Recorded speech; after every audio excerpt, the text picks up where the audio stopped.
Hello friends, welcome to Shri Tamil channel. இன்றைக்கி நம்ம பார்க்க போகிறது திருநெல்வேலி ஸ்பெஷல் வர கொத்தமல்லி துவையல். இந்த துவையல் சுட சுட சாதத்தோட கொஞ்சமாக எண்ணெய் சேர்த்து சாப்பிடவும் நல்லாயிருக்கும். இல்லைனா ரசம் சாதம், தயிர் சாதம், கஞ்சி சாதத்துக்கெலாம் அட்டகாசமாக இருக்கும். செஞ்சு வச்சா ஒரு 2-3 நாள் வரைக்கும் கூட கெட்டு போகாமல் ரொம்பவே நல்லாயிருக்கும். முதல்ல ஒரு பேனில் 1 டேபிள் ஸ்பூன் நல்லெண்ணெய் சேர்த்துக்கங்க. நல்லெண்ணெய் சேர்த்திங்கன்னா துவையல் நல்ல வாசனையாக இருக்கும். நல்லெண்ணெய்க்கு பதிலாக வேறு எந்த எண்ணெய் வேணாலும் நீங்கள் சேர்த்துக்கலாம். அடுத்து இதில் 1 டேபிள் ஸ்பூன் உளுத்தம்பருப்பு சேர்த்துக்கங்க. இது கூடவே 1/4 கப் அளவுக்கு கொத்தமல்லி, வர கொத்தமல்லி விதைகள் சேர்த்துக்கங்க. அடுத்து இதில் ஒரு 3 பல் பூண்டு சேர்த்துக்கங்க. காஞ்ச மிளகாய் ஒரு 6லேருந்து 7 காஞ்ச மிளகாய் சேர்த்துக்கலாம்.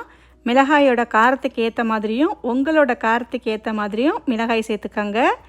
இப்போ இந்த மிளகாய், வர கொத்தமல்லி எல்லாத்தையுமே நல்லா பொன்னிறமாக வறுத்து எடுத்துக்கலாம். கொத்தமல்லியை வறுக்கும்போது ஹை ஃப்ளேமில் வச்சு வறுத்திங்கன்னா சட்டுன்னு உங்களுக்கு நிறம் மாறி வந்துடும், உள்ளே சரியாக வறுபடாது. அதனால் அடுப்பை மீடியம் லோ ஃப்ளேமில் வச்சு பொறுமையாக செவக்கிற மாதிரி வறுத்து எடுத்துக்கங்க. இது பாதி வறுபட்டு வந்ததும் ஒரு விரல் அளவுள்ள புளியை இந்த மாதிரி கிள்ளி சேர்த்துக்கங்க. கூடவே ஒரு கொத்து கருவேப்பிலையும் சேர்த்துக்கலாம். இப்போ இது எல்லாத்தையும் பொறுமையாக நல்லா வாசனை வர வரைக்கும், செவந்து வர வரைக்கும் வறுத்து எடுத்துக்கலாம். கொஞ்ச நேரத்துலேயே பார்த்திங்கன்னா மிளகாய், மல்லி எல்லாமே லேசாக நிறம் மாதிரி செவந்து வந்திருக்கு.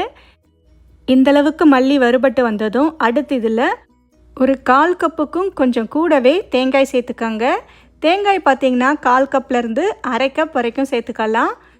இப்போ இந்த தேங்காயை ஒரு 2 நிமிஷத்துக்கு நல்லா வறுத்து விட்டுக்கங்க. தேங்காயை நல்லா வறுத்து விட்டிங்கன்னா உங்களுக்கு துவையல் 2 நாள் வரைக்கும் கூட கெட்டு போகாமல் ரொம்பவே நல்லாயிருக்கும். இப்போ பார்த்திங்கன்னா தேங்காயை வறுத்து விட்டாச்சு. கடைசியாக கொஞ்சமாக பெருங்காயத்தூள் சேர்த்து ஒரு முறை நல்லா கலந்து விட்டு நாம் ஸ்டவ்வை ஆஃப் பண்ணிடலாம். அவ்வளவுதான். ஸ்டவ்வை ஆஃப் பண்ணதுக்கப்புறம் இதை கொஞ்சம் நேரம் நல்லா ஆற விடுங்க. நல்லா ஆறி ரூம் டெம்பரேச்சர் வந்ததுக்கப்புறமா இதில் தேவையான அளவு கல்லுப்பு சேர்த்துக்கங்க. கல்லுப்பு சேர்த்ததுக்கப்புறம் ஒரு மிக்ஸி ஜாரில் மாற்றி கொஞ்சம் கொஞ்சமாக தண்ணி சேர்த்து நம்ம துவையில் கரைக்கிற மாதிரி கொஞ்சம் கெட்டியாக லேசாக கொரகொரப்பாக அரைச்சி எடுத்துக்கலாம். இப்போ பார்த்திங்கன்னா நான் இந்த அளவுக்கு அரைச்சி எடுத்திருக்கேன். தேவைப்பட்டால் இன்னும் கூட மையை அரைச்சி எடுத்துக்கங்க. அவ்வளவுதான். ரொம்பவே ஹெல்தியான வர கொத்தமல்லி துவையல்.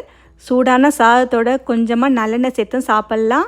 இல்லைன்னா ரசம் சாதம், கஞ்சி சாதம், தயிர் சாதத்துக்கு கூடலாம் ரொம்பவே நல்லாயிருக்கும்.